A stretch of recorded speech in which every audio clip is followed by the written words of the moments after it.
Yo, what's happening, YouTube? We're back in the shop on a rainy Monday. So, as you can see by the water every damn where, it rained quite a bit. I think it started raining Saturday evening and then pretty much all day yesterday rained. And so, needless to say, it was soaking wet here in the shop. But I normally, when I know rain is coming, I keep the cars covered up. So even when it's not raining, I tend to keep them covered up. But anyway, I didn't let the rain stop me. I went ahead and got some work done. Sharp eye viewers may have noticed already, but you can see here on the front of the car, in addition to that hood lip molding, the other moldings are now in place that go around the perimeter of the fender, wrapping around the headlights. Now, you can also tell that there's a sharp difference in the luster, being that that center hood trim is brand new. These other pieces are old parts. So I did my best to clean them up. They were in much worse shape, but it's not gonna compare to that bright new chrome look of the hood lip molding. So when time and the budget permits, I'll have my eyes open trying to find a couple of better pieces that will flow a little better with the look of the car. But I mean, overall on a sunny day, nobody's gonna notice that, except for your real heavy enthusiasts. Let's see, I installed the mirrors. I did find a new set of mirrors that I had, so I got those installed on both sides. Nice new mirrors with the Chevy bow tie. There we have it. So that's in place. Front fender trim. I found a couple of pieces. I took one off another fender I had here, and that had the clips on it. But similar to the headlight situation, or the trim, or the fender trim rather, you can see old trim versus new trim. Kind of jumps right out at you. I went ahead and painted them too so that they would match and have that black insert. And you see this one is a little bit off because I need a screw in that front molding, or in the front part of this molding, to hold it in place.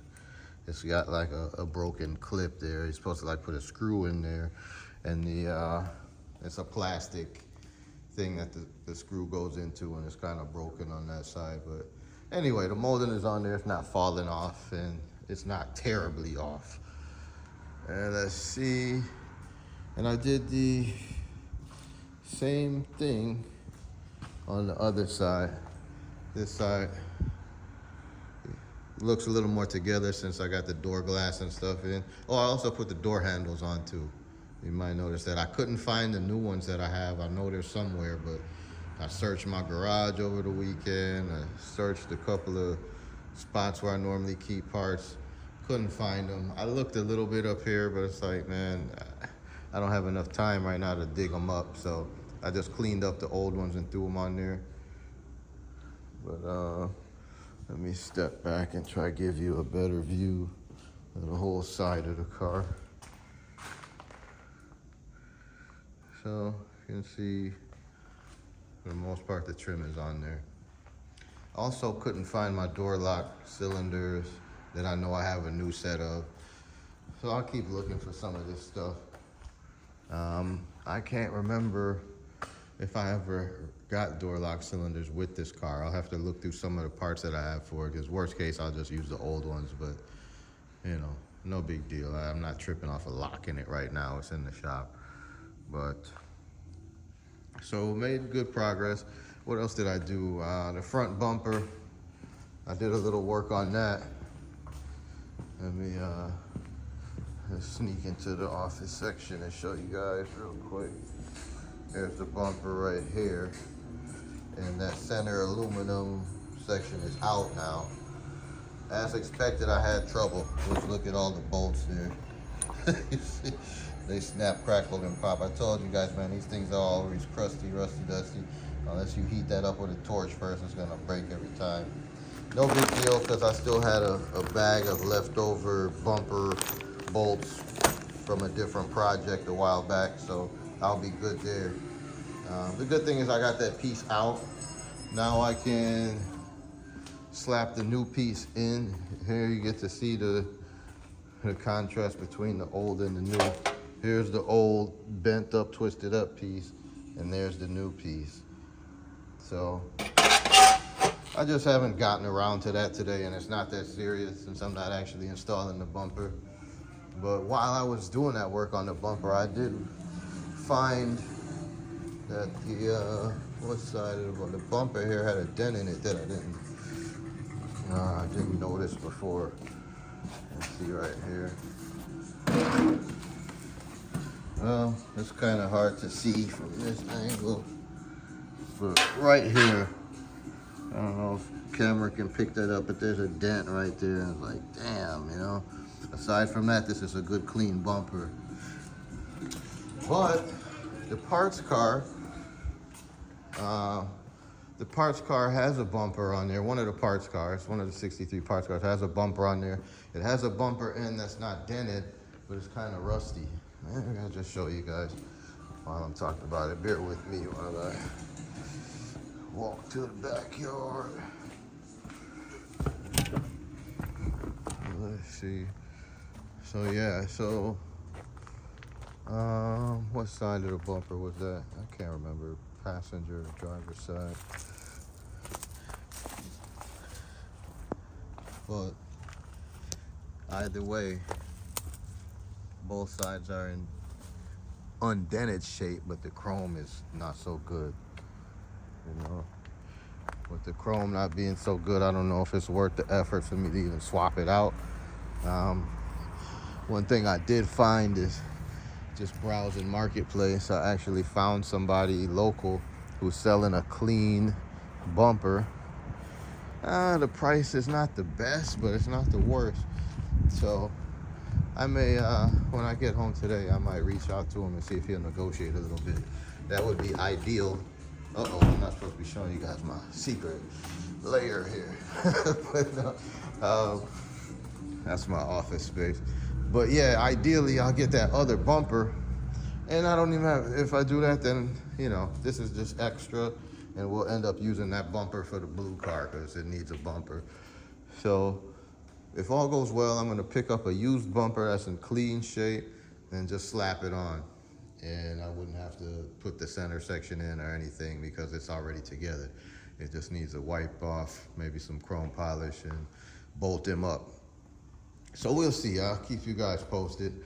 I do need to do something with the rear bumper. I got two bumpers here, and I can't remember if one is a 63 and one is a 64 or what's the case, but I'll double check. I gotta just pick one and also change the center section on it to have a nice clean section, since I have front and back bumpers over there on the pile. And I'll have to throw that on too. And like I said, man, these bumpers are heavy.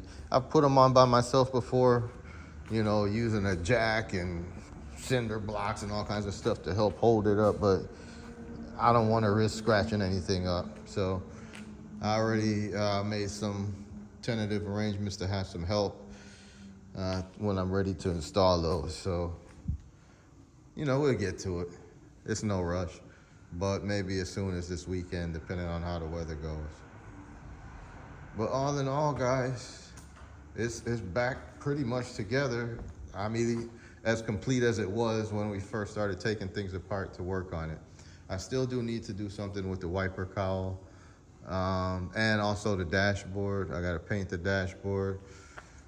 And let's see, and just a couple odds and ends. I need to put the door glass and stuff back in this door. But you may remember the door glass I had for this was, I had a rusted off front bracket, so it can't really mount to the track like that. So I gotta get a glass.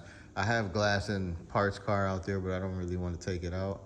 So I might hit up the homeboy when we went and checked out all his Impalas out there on the farm, and maybe he's got a glass for me. But worst case, you can order those on eBay. Basically, this is what I need, the door glass right here. But of course, right, I don't want to start parting this car out to put this one together. So I'll see what I can find. And worst come to worst, I'll just have to buy it And yeah, I gotta just start working on like this windshield and rear glass stuff and putting some of the other trim back in. Like this door is missing like all the belt line trim or the window trim. But of course I don't have the glass in there, so we'll get it one step at a time. But all in all, she's coming together nicely, starting to look more and more complete each day. And man, overall, I'm happy with it. Really am. I need to, there are a couple of things I need to do here for the front end to put it back together. I got to get the valance back in there, and this reinforcement support for the bumper, et cetera, et cetera. But we'll do all of that when we put the bumper on. Yeah, I think I could probably put the what do you call it, the filler panel in at least. But whatever, you know, slowly but surely, I'm gonna keep working on it, and I'll show you guys when I do something. But most likely, this is gonna be a good stopping point on the build. We'll come back to it when the car is maybe 100% together. But I think I'm gonna just, you know, keep chipping away here and there and call this one good enough for now, and then transition to that car. Although it ain't looking good this week with all this damn water, man. Hey, there's a lot of damn water. I had moved my buckets out of the way for some reason and forgot to put them back, and that caused a bigger mess. 'Cause, I mean, they end up overflowing anyway, but they could have caught some of the water and they were out of position. So it is what it is. But yeah, guys, this is the car. Let me know what you think in the comments below. And that's it for now. I'm your host, Shawnee C, here at Motor City Customs. And that's a wrap for today. You guys stay safe out there. Hit the like button. If you're new here, please subscribe to the channel. And yeah, just stay tuned. There'll be more car stuff coming up. If not this car, one of the other projects we have here around the shop. So hang tight, and I'll see you guys in the near future. Peace.